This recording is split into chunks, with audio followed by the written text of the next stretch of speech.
Hai, Desi di sini. Okey, sekarang ni berita-berita mengenai PRN Sabah ke-17 akan menjadi hangat lah. Lebih-lebih lagi ialah PKR dah umum dah calon dia.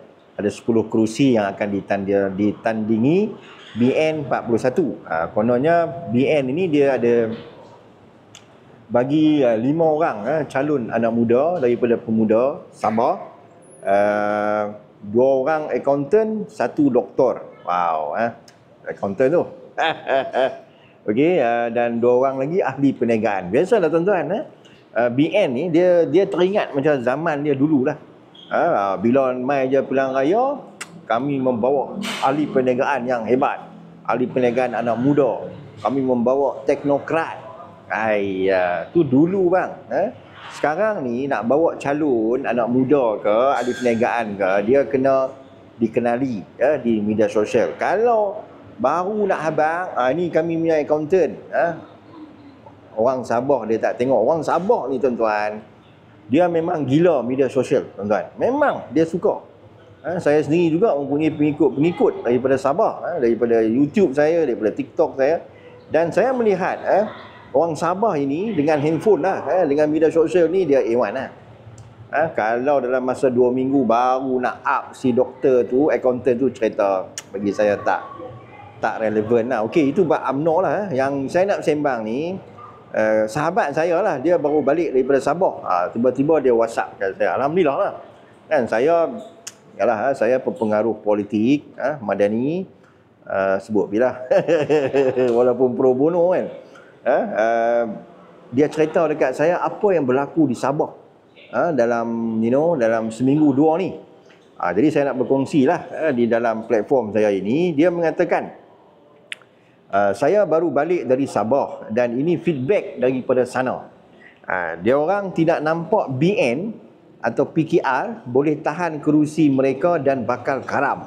Wow. Ini satu benda yang agak besar lah tuan-tuan. Sebab apa? BN dia nak bertanding 41 kerusi. Dan saya melihat gerak kerja BN ni, kalau saya tengok, wow, macam mereka terlalu yakin tuan-tuan. Sebab saya ada buat konten saya semalam, saya bercerita mengenai BN ni. Dia panggil semua dia punya majlis kerja tertinggi dia, MKT, mesyuarat di satu ballroom yang besar tuan-tuan, dengan semua pimpinan dia datang kan. Jadi kita nampak gah.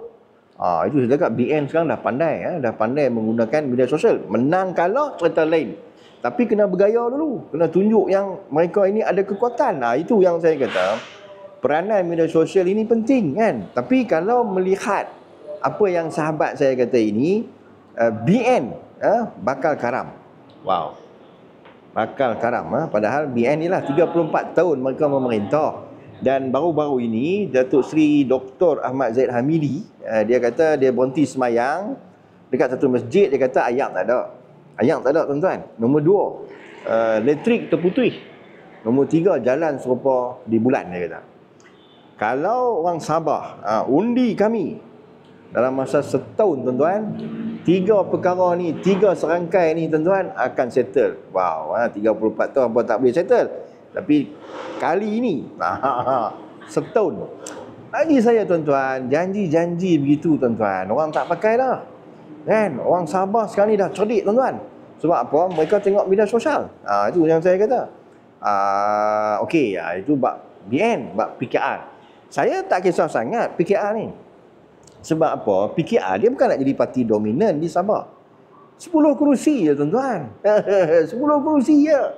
Dulu dia menang 2 kan. Sekarang ni dia tambah jadi 10. Dan calon-calon dia itu nanti saya akan komen kemudian lah. Kita akan pergi satu persatu lah. Tak bolehlah cerita sekali harum. Jadi, tapi yang dia kata, menariknya di sini, Presiden PKR terpaksa datang Sabah dengan ucapan berapi. Biasalah tuan-tuan, PMX macam tu. Itu saya tak dapat nafikan. PMX dia tak kira PRN Sabah pun. Masa dia rasmi apa-apa event kan, dia bos macam tu je kan. Baru ni dia pergi pecah tanah apa nama, Masjid Pematang Pauh. Dia bos Jeneral Rangsi tu.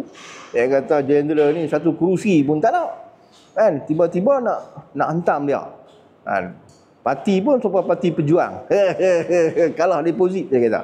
Bagi saya okey je gitu kan. Tapi kali ini dia kata itu sudah tanda something is not right. Dia kata tu, kawan saya cakap ni.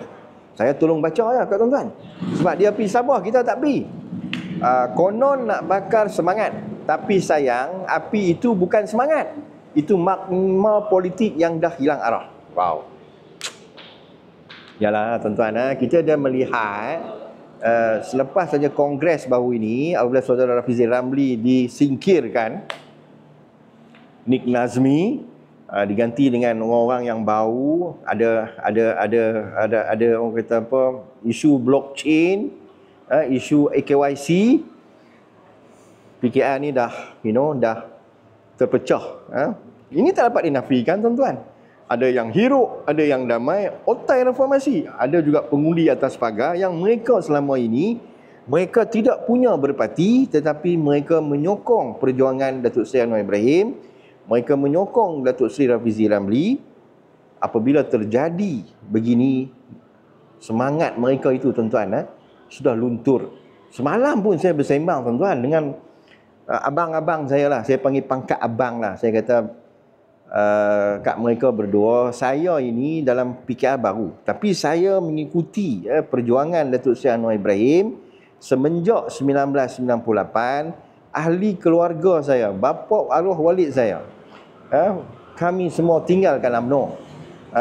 Tapi kami masih lagi yalah, adalah sikit terikat lah. Cuma kami menyokong Datuk Seri Anwar Ibrahim. Tetapi sekarang susah nak cakap lah tuan-tuan. Dan abang-abang saya kata semalam, mereka juga sudah tidak percaya kepada, ni saya tak boleh cakap lah. Tuan-tuan boleh nilai sendiri apa ayat yang last kali tu saya nak cakap. Kami dah tak percaya kepada. Tuan-tuan fikir sendiri. Okey? Jadi saya sambung. Bila meletup nanti, bukan pemimpin yang terbakar, rakyat Sabah yang hangus sebab debu rasuah dari gunung itu makin menebal. Wow. Gunung Kinabalu Kalau tidak dia ada salji sikit lah. Tapi ni dah debu-debu rasuah, dia kata. Cakap nak lawan rasuah, tapi tangan masih bersalaman dengan gunung rasuah Sabah. Dia merujuk kepada GRS. Yalah, kita pun pelik juga tuan-tuan. Isu GRS ni dengan video, dengan macam-macam tuan-tuan. Last kali tak ada apa. Lain macam tuan-tuan. Tak tahulah. Ini bagi saya agak pelik. Agak pelik lah. Tapi kita nak kata apa yalah, cakap lebih lagi ke dalam pula kan tuan-tuan kan. Biarlah. Apa nak jadi. Jadi yang penting 29 November ini rakyat Sabah akan menentukan siapa yang akan memimpin mereka. Adakah parti itu parti Melaya? Tuan-tuan sendiri tahulah, parti Melaya daripada Sabah ataupun parti daripada Sabah. Sekarang ini orang Sabah menggunakan Sabah for Sabahan. Sabahan for Sabah ke? Lebih kurang gitulah tuan-tuan.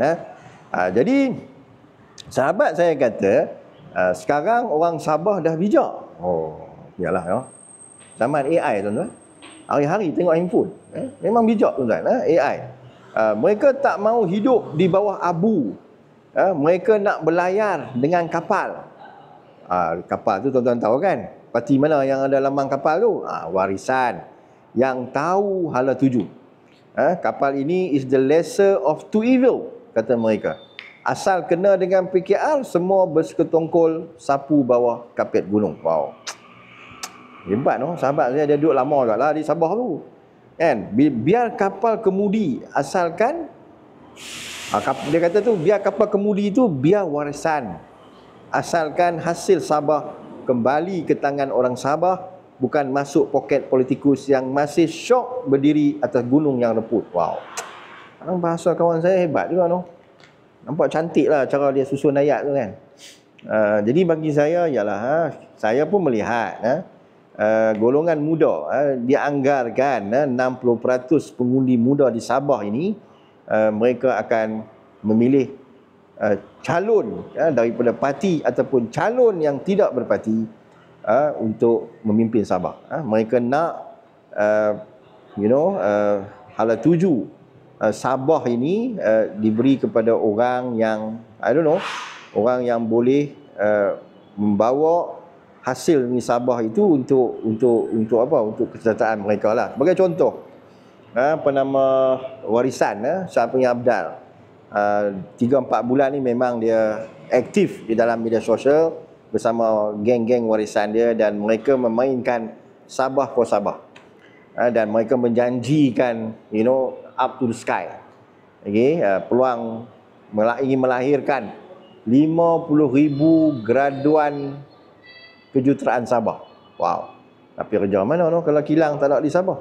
Tapi Syafi'i Abdal kata kalau diberi peluang kepada warisan, mereka akan membawa peluang-peluang pelaburan, kilang-kilang untuk melabur di Sabah. Tak apalah, bagi saya niat tu bagus.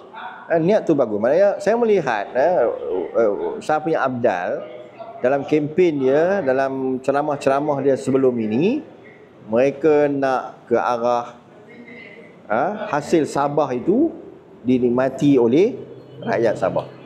So it's the best, orang kata apa, menariklah pilihan Sabah ini. Kerana pilihan Sabah ini, tuan-tuan, kalau calon bebas menang banyak kerusi, ini juga akan menjadi petanda aura ini akan dibawa untuk PRU ke-16 di negeri-negeri di Semenanjung. Kerana kita ingin melihat keputusan politik Sabah, kerana ia juga akan mencorakkan hala tuju gabungan kerajaan perpaduan ini.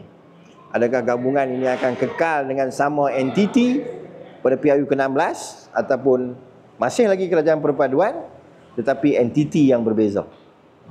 Itu renung-renungkan, dan stay tune dengan banyak lagi perkembangan-perkembangan menarik sehingga tarikh pengundian pada 29 November ini. Saya